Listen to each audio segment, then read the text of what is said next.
Okay. Okay. Well, I'll just welcome everybody to our Sport and Gender Equity SAGE at Griffith seminar today.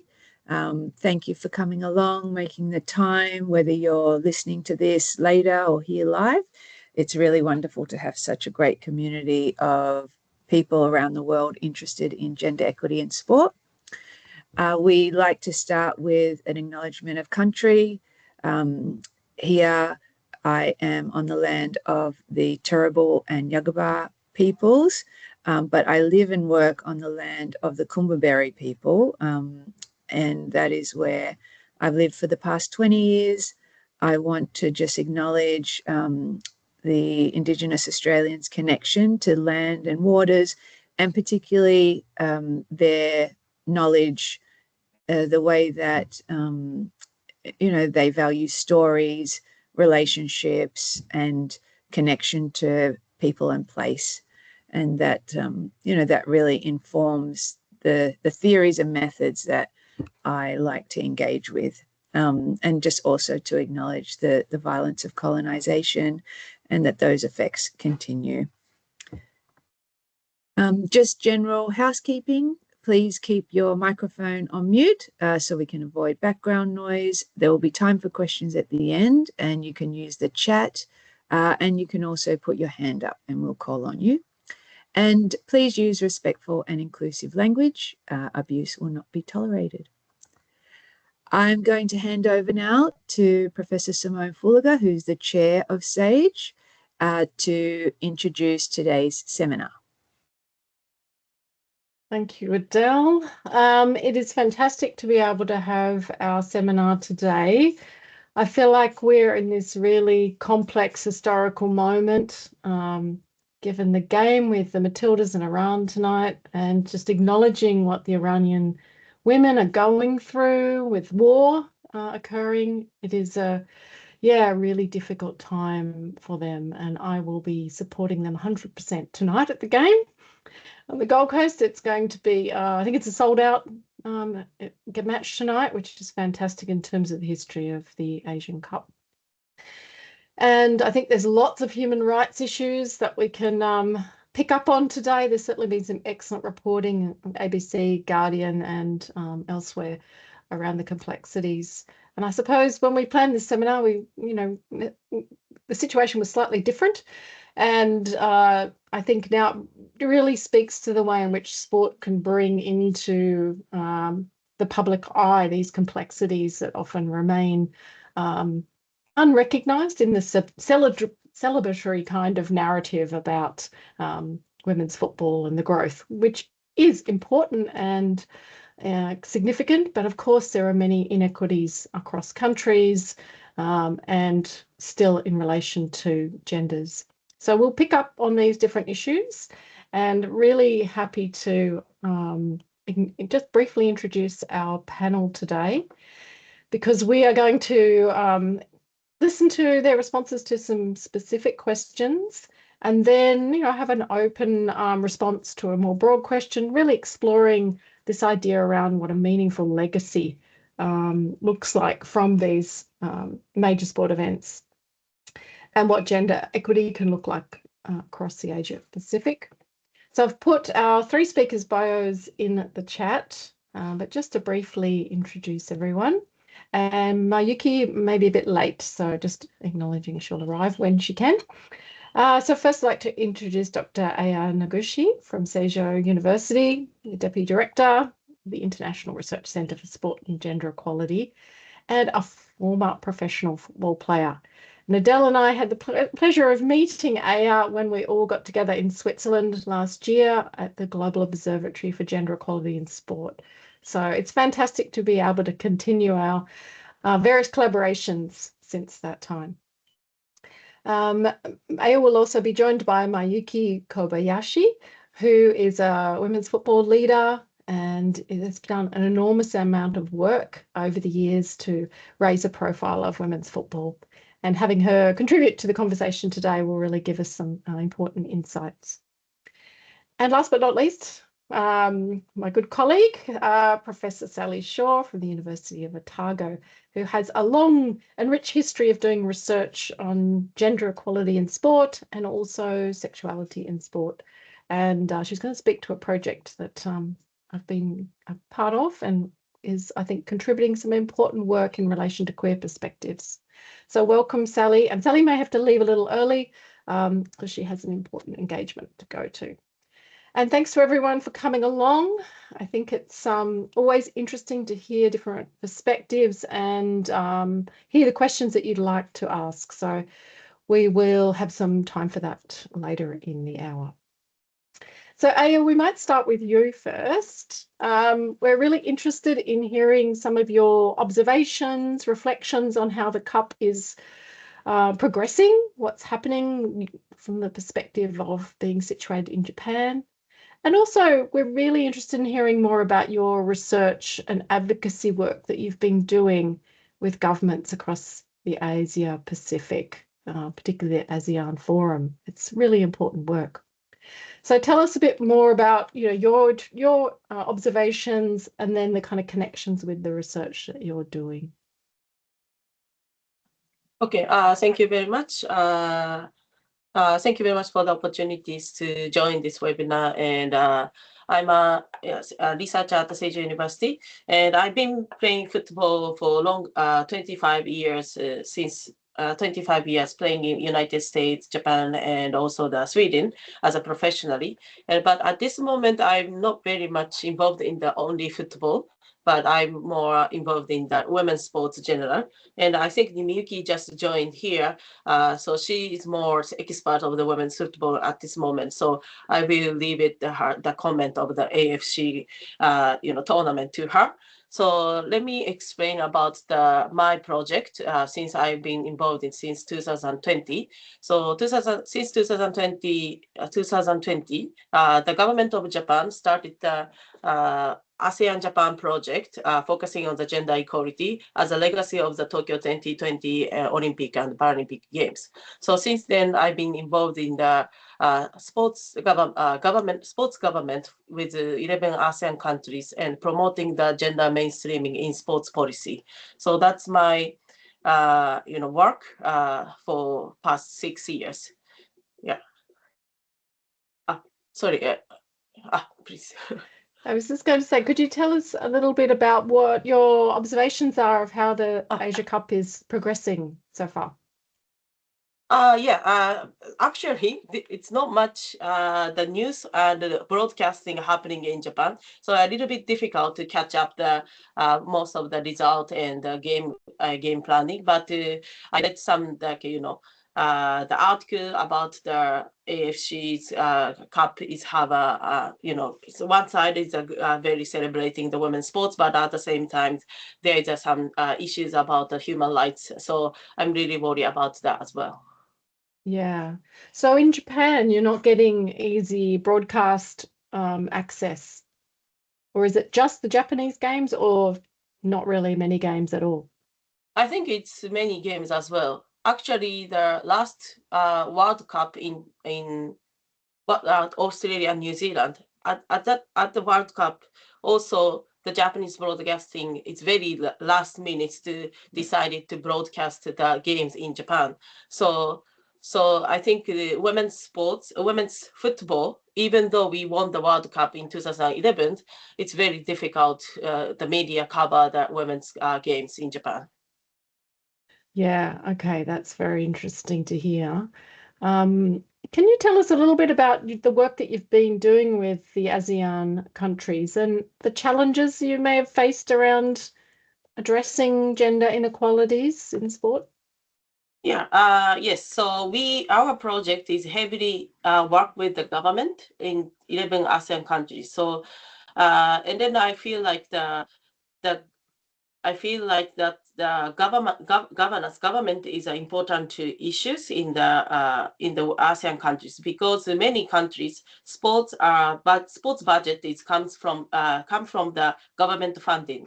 It's because not the commercialization, it's not very much growing.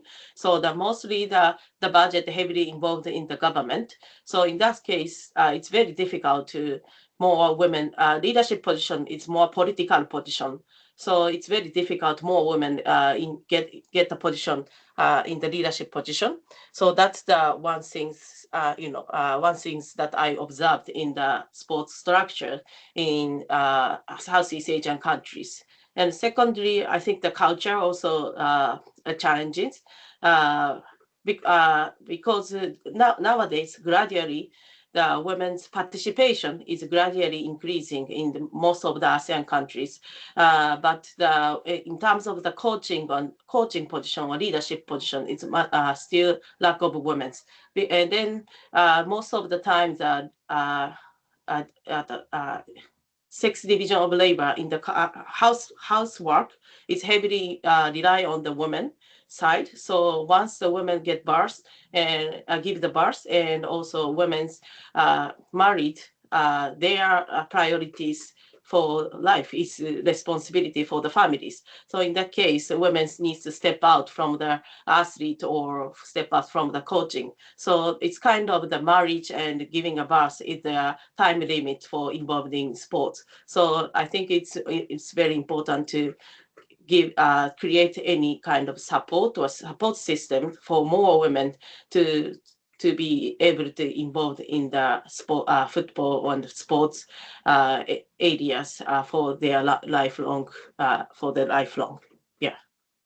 Yeah, that's, I know, such a big issue, isn't it? Thank you for your perspective. And I think, that question about, or that issue, challenge around leadership and decision making, even with, the government forums and commitment to doing things is really challenging. So great to hear about what you've been doing. We might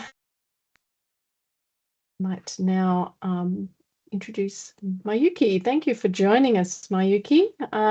We're really interested in hearing more about your extensive experience in the world of football and, understanding more about your observations of how the Asian Women's Cup is helping grow football for women and girls. What are some of those opportunities and challenges that you see at this point in time? Okay. Thank you, Simon. Hi, I'm sorry I'm coming late. So I just finished my Japan Football Association Women's Committee meeting, actually, which I involved. Hi, my name is Miyuki. I have been involved in women's football for a long time, and since in my college age, I just started the women's soccer team in the university, which is kind of the first one in Japan. And that time I was the girls, women were not many girls and women not playing soccer, football. So kind of I was scolded by and criticized by the head coach of the men's team actually, but so considering that we won the World Cup 2011, so the soccer football is not a rare sport for women and girls. I don't say it's a common sport among women and girls, but still, but Japanese Nadeshiko Japan, which is a national team of Japan, they have a good, they have respected in the women's football world in the world. But so I'm kind of I'm very impressed about the progress, how the women's football recognized in Japan. So so this is now Nadeshiko Japan is very kind of common and famous.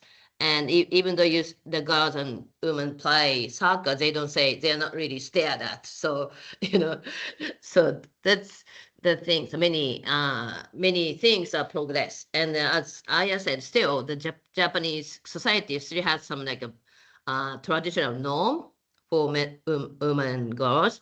So it's changing, of course, but still, I mean, it's kind of hard for the girls and women to have access to the sports. So still there is some gap. And so that's a reality. But this Asian, I mean, because Asia has been a kind of it's kind of behind regarding the women's sports or women's football compared to other like European and American, but the standard of the women's football in Asia was kind of high because Nadeshiko Japan won the World Cup, and like under 20 Women's World Cup, under 17 World Cup has been like not only Japan, maybe North Korea, Korea has been the champion. So we have some high standards. So that's a difference of in football. The men's football is, I mean, the Europe and South America is a kind of the high, but the women's football is kind of different hierarchy. But so, but still now in Europe and then United States, women's soccer has been a very they are progressing, they are developing very rapidly especially in this like last few years. So the most of the Nadeshiko Japan national team member plays in either Europe or US, and maybe the Australian national team members, I think the material is the same. So to have an Asian Cup is very important in Australia, especially. But as I said, I think because the broadcasting is, I mean, limited in the DAZN only, which is a paid, I mean, paid broadcasting. So I don't think not many people know the Asian Cup is held. And so this is kind of like very sad thing. So, and especially that last World Cup in Australia and New Zealand I have been, and I know that how, it is so great competition, but still like we had a problem to broadcasting. So not many people knew like immediately before the game. So, and plus Japan didn't go to the final or quarterfinal. So it's kind of like they didn't know much about the results and what's going on there. So,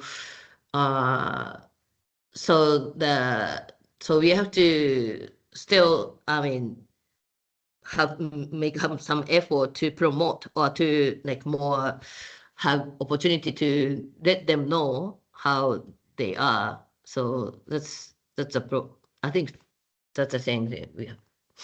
Yeah. Yeah, I think that's really interesting just in terms of the challenges of promoting women's football in different countries with different broadcasting policies. As Australia has the anti-siphoning policy, so the Matildas games will be shown free to air. And yeah, each country has different arrangements around that. So we'll pick up on some of those themes around the implications of professionalizing and globalizing women's football. But I'm interested, you said, you talked about the growth of football in Japan and the domestic competition. Was it 2021 that kicked off? Just interested in what you think about what is crucial now to affecting some change in the sports system in Japan. Everything from leadership and governance through to your player contracts and your standards and your youth pathways and fan cultures. Just your observations about what you think is crucial. It's a big question, I know. Okay. Because as you said, like we started the 2021, we started the Women's Professional League. It's called Women Empowerment League, WE-League, because the Japan Football Association thought, I mean, as we used to be a number one in the world, but still they are playing in amateurs. So that's the time we have to make a professional. We have to make them the professional, and plus the Japan has a very low gender gap index. Actually, it's kind of the lowest for the gender equity. So that's as the number one of the world, women's football can make the difference to the society to have some women's professional league, the football league. So that's why we started the WE-League. So that's one good big step, but still we have some like issues. We cannot get much sponsors, much attention as we expected. So that's still, I think that's the reality of the ideal and the reality. That's a big gap, I think. But still, we want to make the reduce a gap to have some women footballers to make, to be a leader and to have more, make some dreams. So, but still, we are kind of struggling the challenges. Yeah. Thank you. Yeah, we'll pick up on some of those themes again when we ask the next question. But it just reminded me as you were speaking of one of my best highlights in women's football was in the 2011 German World Cup when I was there watching Japan and Germany in the final. They went to extra time, they went to penalties. It was the most exciting game, alongside the Matildas playing France recently. But it was so exciting because the Germans were out of the competition, but all the fans turned up with a German flag on one side of their face and a Japanese flag on the other side. And it was an amazing atmosphere. So, just picking on what you're saying about what those big events can do in terms of, challenging us to think differently. So thank you. So next up is Sally Shaw. Sadly, New Zealand's not in this competition because they're in Oceania. But can you tell us a bit about your reflections on the Cup to date and, this issue or question about legacy for women and girls?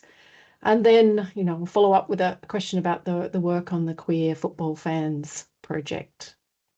Sure. Kia ora, everyone. Hello. Nice to see a couple of familiar, not faces, but names. Alida, how are you? Well, no, we're not in the Cup, you're right. And so it's not being broadcast as far as I know over here, but we are busy qualifying at the moment, or trying to qualify for the Women's World Cup. And I believe we're 2-0 up against American Samoa in that match as we speak. So that's quite exciting. I have to claim a bit of imposter syndrome here because Eleanor Crable, who is on the call, this is really actually her, Ellie's PhD thesis. So Ellie, feel free to chip in and correct me or add anything as I get it wrong.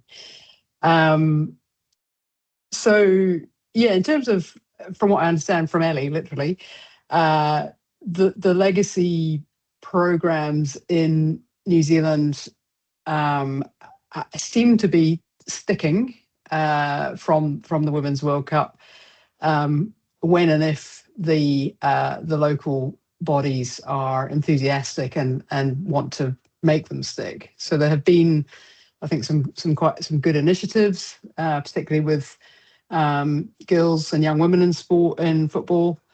And depending on the desires and wishes of various provincial organisations, that depends on whether they've stuck or not. And I think, again, and this really is Ellie's work. So Ellie, if you are actually there, you might want to unmute and help me out here a wee bit. The work that has been done is very much related to the drive of particularly women who are development officers in the region. Would that be fair to say? Yeah, it's a lot of, I like to say, unpaid inspiration labor of the women's development staff, and then even the men with girls of their own. So it's a lot of personal motivations as opposed to just the greater good of wanting women's sport developed. Yeah. And I think we've discussed a few times about how important those regional preferences or desires are. So, for example, that there's even a difference between the North and the South Island, which is quite surprising. Yeah. Yeah. So Wellington, Auckland, Bay of Plenty, all very driven. And the further south you go, must be because it's getting colder. There's less enthusiasm for women's football development.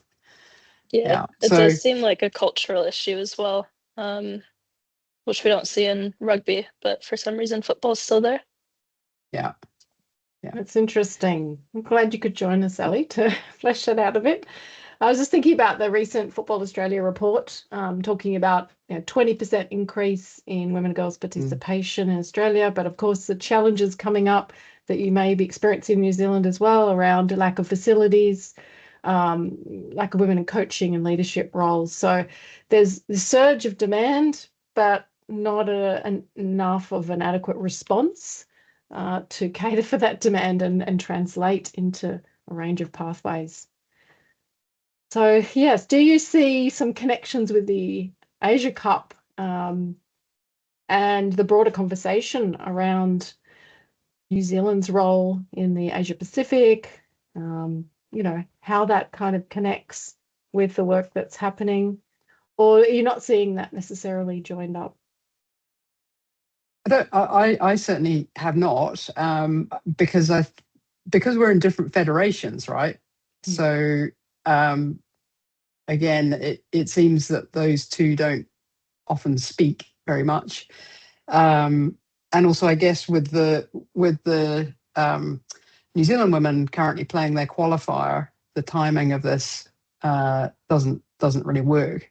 But just looking at Simone and Adele at the news articles that you sent through, I mean that messaging around empowerment and women's development, that messaging comes through. I think Ellie's pretty much sick to death of the word inspirational, and how that language is used in those very sort of superficial ways, and you wonder how long these initiatives will be able to continue once the spotlight has moved on next year, I guess, into the next World Cup. Yeah, and I think, you're kind of bringing in that question about, we have a lot of positive marketing, but what about the other side, the continuing inequalities, what we're not hearing about, kind of the intersectional challenges around inequities for fans as well as players. I mean, the match tonight, Australia, the Matildas versus Iran, we are not talking about a level playing field, are we, at all? And the resourcing and the privilege that certain countries have, even though within the country there's still not equity in relation to the men, although Matildas have certainly been leading the way in terms of pay equity deals.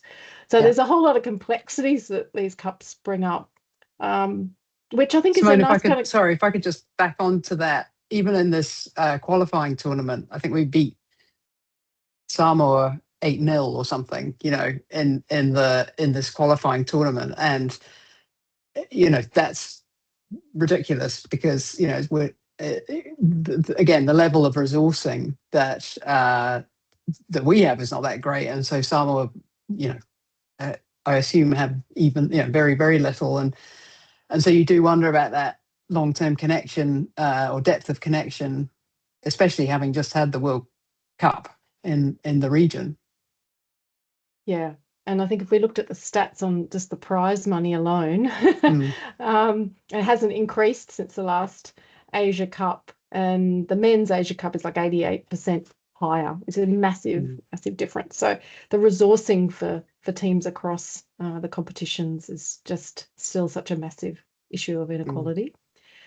And also, I want to pick up on the work that we've been doing around queer fans of football, and just thinking about who's visible when we're talking about fans and who's not. And could you speak a bit to the work that you've been leading in this space? Sure. So this research came out of an interest in exactly what Simone's just described, the lack of visibility of queer women and non-binary people in football, despite the various ways in which they are used for various marketing and advertising and promotional activities. And it sort of got me wondering as to, how deep does this interaction go. So we decided to, along with Monica Nelson at the University of Waikato, we decided to send a survey out to self-identified LGBTQ plus women and non-binary folk at the Australia and New Zealand Women's World Cup. And to cut a long story short, what we found was that most of those fans described football as a very inclusive space for queer people, queer women and non-binary people,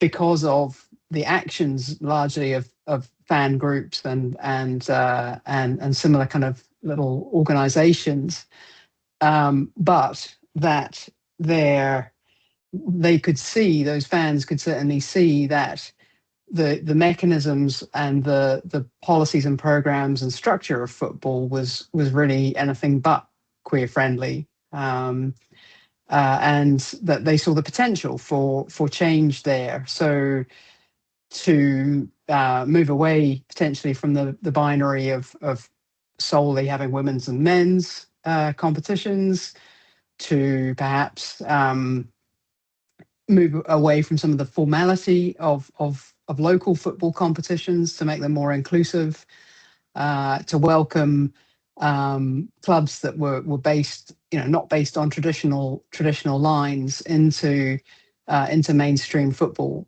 and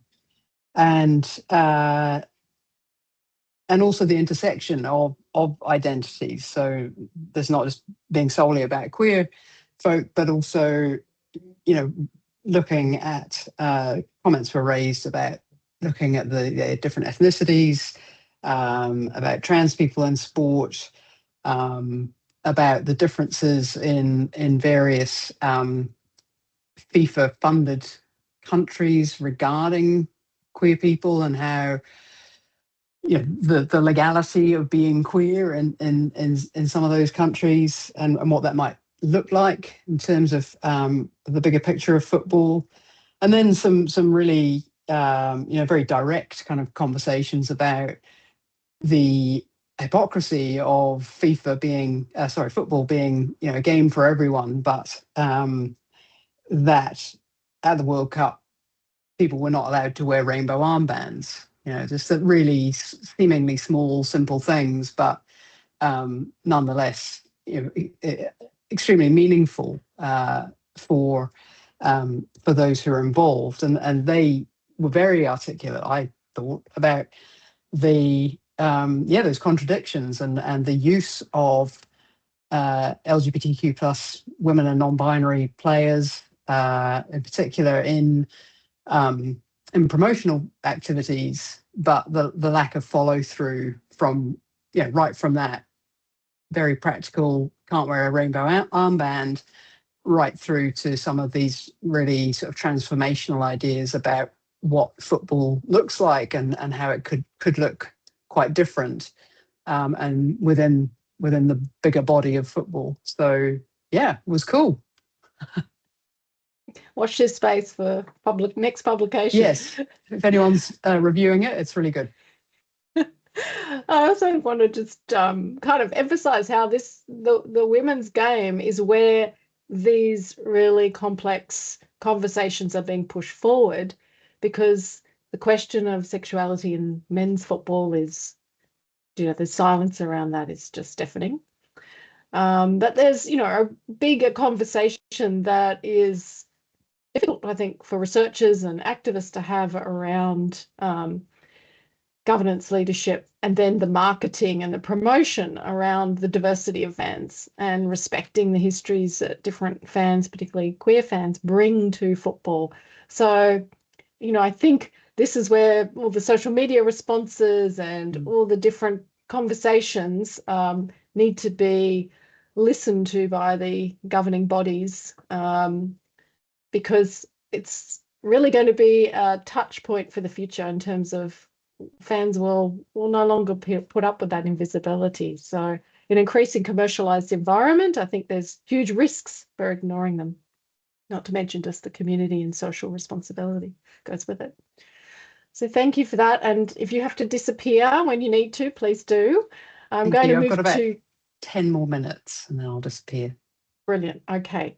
We might go to Aya for the next question. Then Sally, we'll come back to you before you disappear.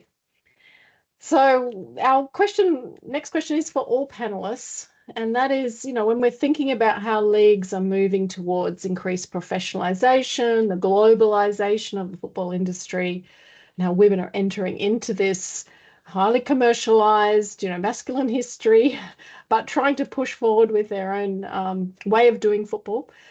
Where do you see the biggest gains and where are the risks in terms of the gender equity focus? So I would really be interested in your perspective on this. Thank you very much. I think as Miyuki said, Japan has the first women's professional sports leagues started in 2021. Which is the WE League, and I think this more some sponsors start interested in supporting the women's sports, which is good. And also I played football since I was 3 years old, but I never had a dreams to be a professional football player in Japan because there was no such platform. So I really, I think it's very good for the young children when they commit their football, and if they can be better, they can become a professional players and earn some money from it. That's the biggest dream. So I think the WE League's players are definitely is a good role model for them. And yeah, so and then that's very good things, and also change the society as well. But at the same time, I feel like a little bit risk because yes, the Japan Football Association pushing the women's football more marketing side, but how about the safeguarding? How about the gender-based violence? How about the harassment? And as a culturally, it's in Japan, it's very difficult to recognize the gender harassment. So these kind of factors, yes, we didn't pick up. We are not able to pick up. So just the marketing side are highly, pushing forward, but the human rights and safeguarding part are very, step down. So yeah, that's the yes. It's that I feel like the women's football are used for the marketing and business and commercialization. So, and then we don't know how to stop it. So, we don't know how we start the conversation for more safeguarding and human rights part. So that's the one of the concerns that I'm feeling in Japanese football. Thank you. That's such an important observation, particularly with the growth of online abuse, the gendered nature of algorithms and AI use. There's just some big challenges ahead in that space. And not to mention just the everyday forms of microaggressions, harassment and abuse that goes on for women working across the sector. And also in Japan, we don't have like a safe space center, a safe sports center kind of thing. So if the player got some harassment, there is no independent organization who receive the report. So that also affects the players and coaches who who become a victim. So that's our big problem in Japanese football system. Okay, thank you for sharing that. I think that's really important, that safeguarding issue, and something that no doubt we'll continue to talk with in terms of the global observatory's global agenda to try and push that forward across countries. Yeah. Thank you. All right, we'll just go back to Sally before she disappears. Interested in your take on this question, Sally. All right, it's just writing a note to myself.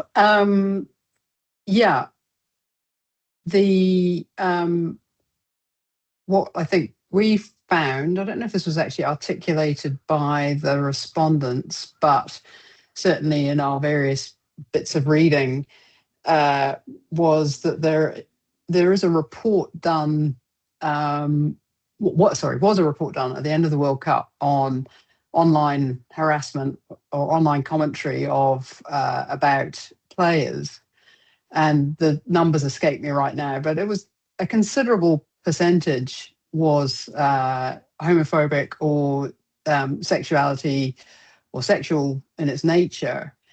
And this was, I guess, another angle or another line to this research is, where are these federations and bodies, whether it's national or international bodies, in terms of trying to protect athletes, administrators, coaches, referees, and so on within that space? It's really, again, puzzling. It really puzzles me and bothers me that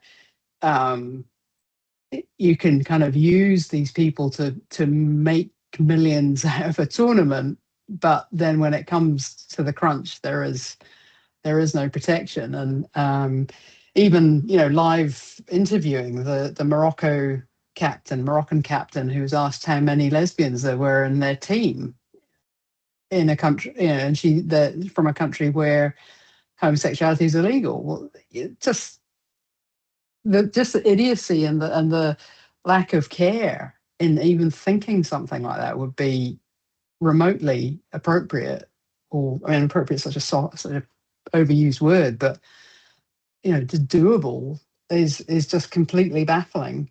Not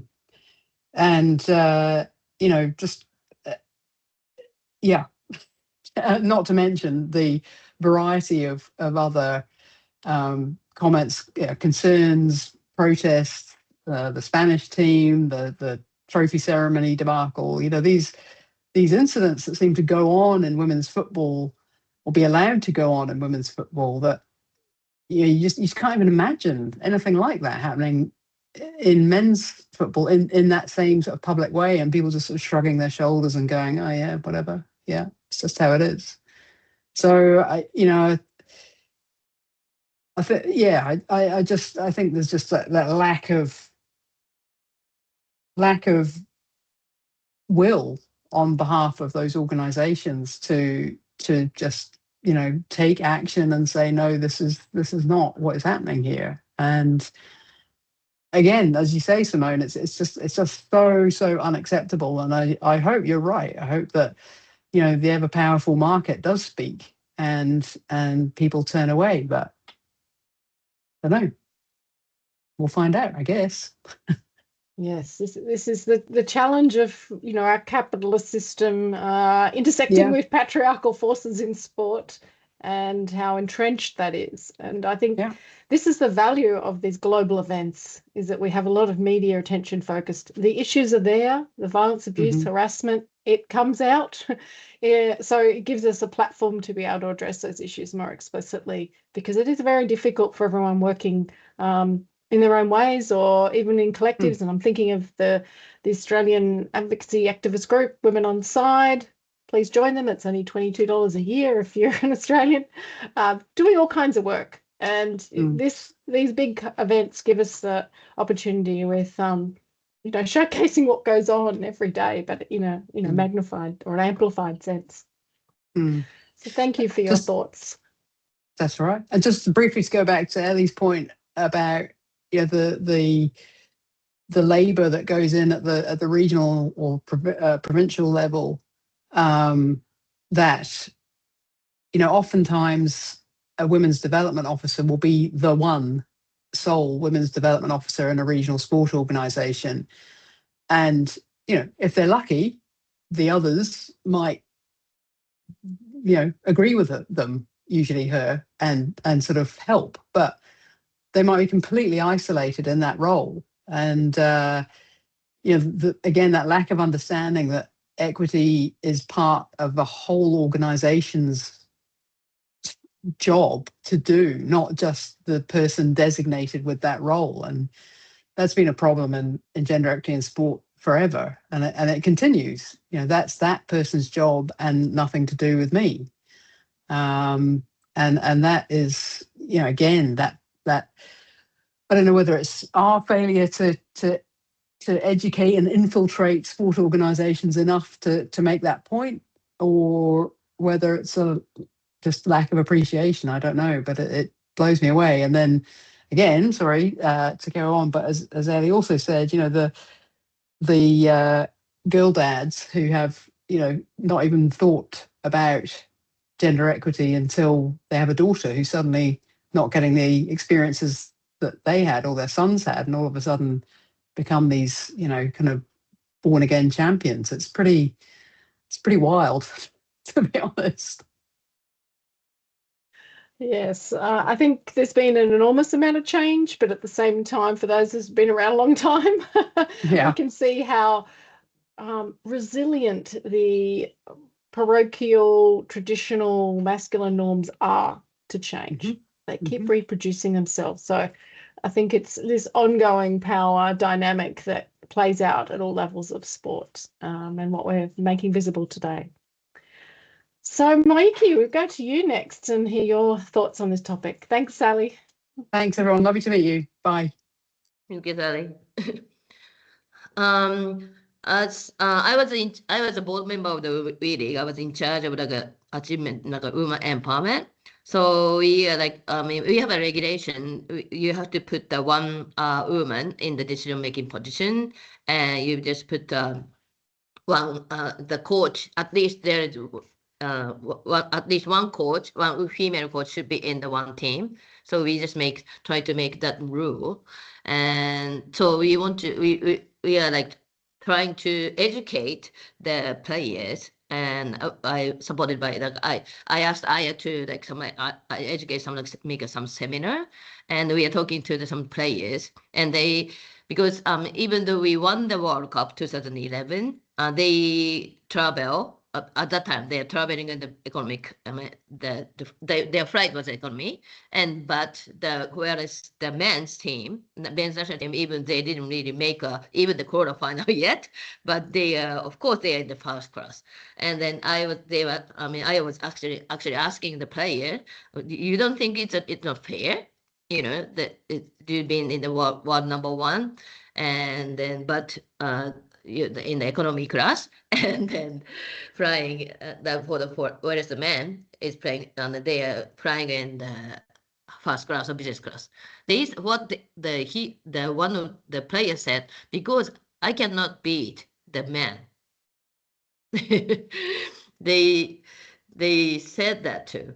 So she was saying, oh, can I ask that? You know, so it's kind of like it's in the mind of the players because mostly they are coached by men.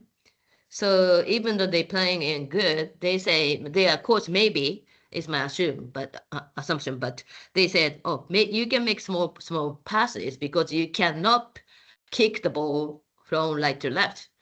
So that maybe they have some mind, so they cannot beat men if they play.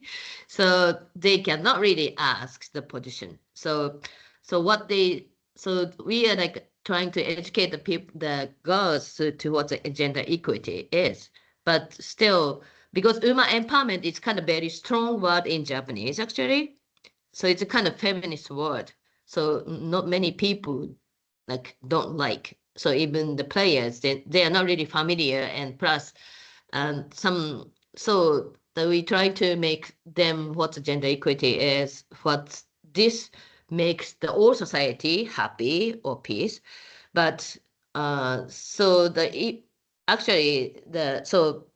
coach, some female coaches in the club, but we put some out of maybe one or two clubs has some head coach in the women's, make a head coach for the female, but they are not really supported.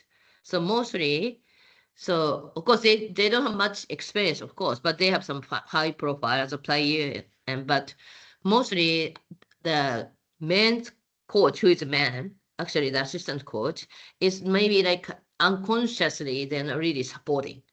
Kind of unconscious. I think it's not really intentional, I believe, but unconsciously, oh, they are women, so they don't have experience, so they're like the man doesn't really support. So unconsciously they say the players, oh, this woman is not really, not able. So this is the 5th year of the league, but the women coaches is only that they cannot really they cannot extend the contract in this.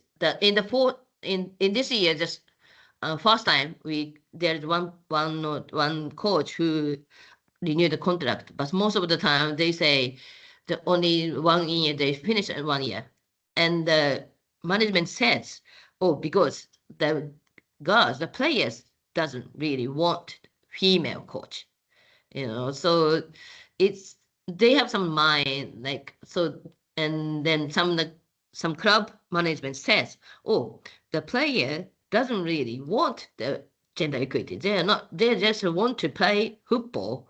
They don't really want the gender equity or empowerment. So, so they can, the society, maybe this is society, Japanese society, they don't really understand what the, gender equity and women empowerment is. So which is this is not only for the woman, it's for the minority, The women football is just a representative of the minority. So, that's kind of, it was very hard thing for me or for the WE League to educate the young players, which has been they're coached by men, or they have like some mind, we cannot beat men. So yeah, that's kind of some issues we had. Yeah, thank you for sharing that. That's a really important and complex conundrum that you're having to work with, because it is really about how those sexist gendered norms get so entrenched in women and girls' education, and get reproduced in men and boys' education as well, and also affect how we understand gender diversity. But that plays out in that unconscious bias, but also I think there's a high degree of willful ignorance and an unwillingness to confront that masculine privilege and change. So I think this is interesting that you're bringing in coaching, because I know we've got a few people in the room today with strong coaching backgrounds. And, I think that is the other really important aspect of this, as well as the players, what's happening with coach development and the visibility and expertise of those coaches. So I'll just want to thank our 3 panelists and throw the remaining time that we have left, which is about 7 minutes, open for general questions and comments. And people can feel free to put their microphones on or put a question or comment in the chat as well.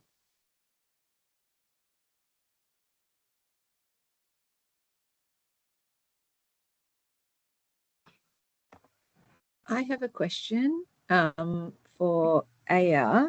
Thank you so much to both of you. That was so many really important issues being raised. But I was really interested that the Japanese government invested for their Olympic and Paralympic legacy project, invested in gender equity in those Southeast Asian countries, yet they don't have a safeguarding body in Japan. Do you know why the decision was made to invest so much into, trying to support gender equity in the broader Asia region? Thank you very much. At the time, the government decided to support to the ASEAN countries. I was working for the government, and I'm part of their teams to develop this project. So I know what was happening in the government, and I think the major things is the Tokyo 2020 Olympic and Paralympic Games. So because we had a legacy project called Sports for Tomorrow, and the government of Japan wants to specify the geographic priorities to collaborate with, which is I think the ASEAN, because the government of Japan and the ASEAN has been a good relationship, and there is no sports cooperation happening. So I think that's the diplomatic priorities. And then there were not only the women's sport, there were 4 pillars, which is physical education, people with disabilities, and anti-doping, and then gender equalities. I think that in the globally, the women's sports are gradually getting more attention in the global context, and we had a very negative comment by the Tokyo 20 Olympic and Paralympic Committee's president about the sexism statement. So I think that it's these kind of element, many kind of elements decided the government to the gender equality as one of the priority areas. So that's so. I think the Tokyo 2020 legacy, not like so when I work with the ASEAN countries, I always remind myself Japan is not very advanced in the gender equality. So this is a kind of learning together with the ASEAN countries how the Asian context, how in the Asian context we can promote the gender equality. So think. Yeah, thank you. And just thinking about, the Olympics coming here and the Paralympics, and, Southeast Asia is also, we're part of Asia as well, how we could build on that then in the future. So thanks. Thank you. Unless anyone else has a question, I have a follow-up for Aiki and Aya. I'm interested in how you see the value of being involved in World Cups and the Asia Cup for bringing home to Japan knowledge about what's happening in other countries. And I'll just use the Matildas as an example because it's the obvious one, about pay equity, about the strike they went on, because of the same thing with the air seats being economy and, business first class, the inequalities there. All of those things were bubbling away. How do you see the kind of global conversation, and now we're having one about human rights as well, thinking about, of course, amplifying what's happening in Iran and the treatment of women in Iran historically through sport.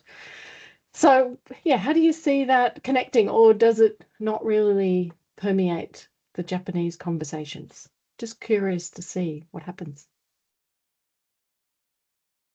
Yuki-san, can you go first?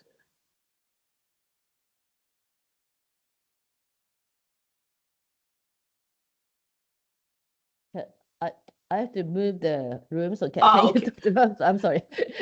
I will move it.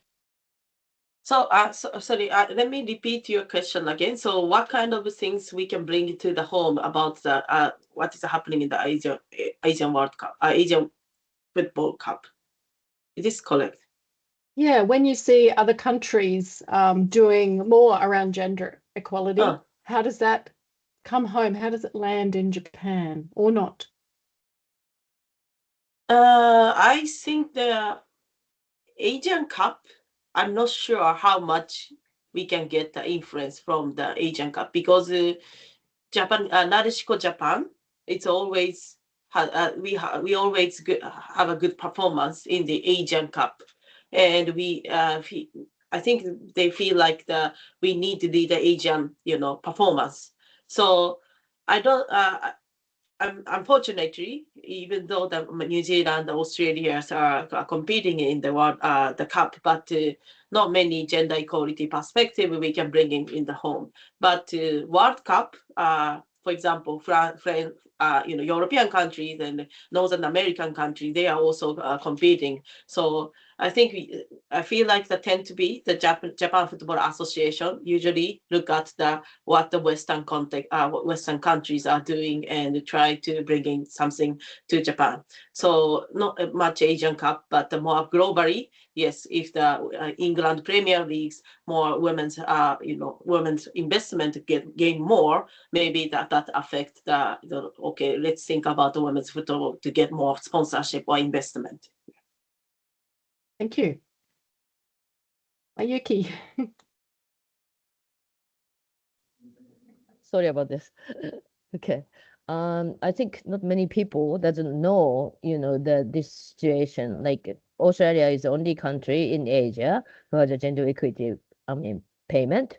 And of course, Japan Football Association knows that, but still, like I said, like they don't, like as I said, the players are not really educated or like motivated to have some like gender equal payment. So, but maybe maybe we have to educate. That I was trying to let make more broader knowledge about the gender equity payment in the US, the Filipino or like some European movement. So maybe what makes it is what makes the difference was maybe the player, actually the younger generation.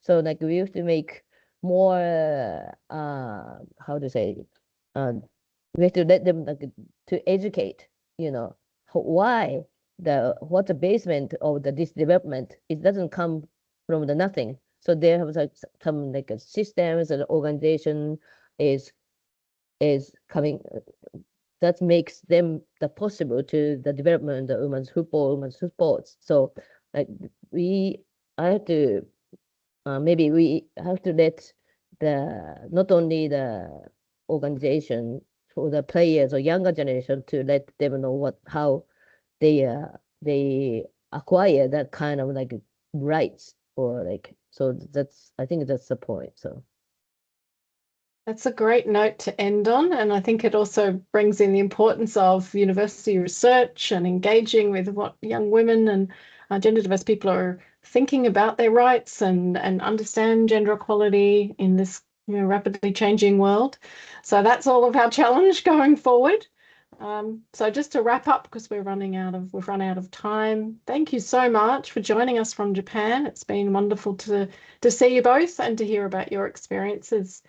And we'll have the recording available that might be useful for sharing with players and students to address that very issue, because you've both explained it very well. So thank you again.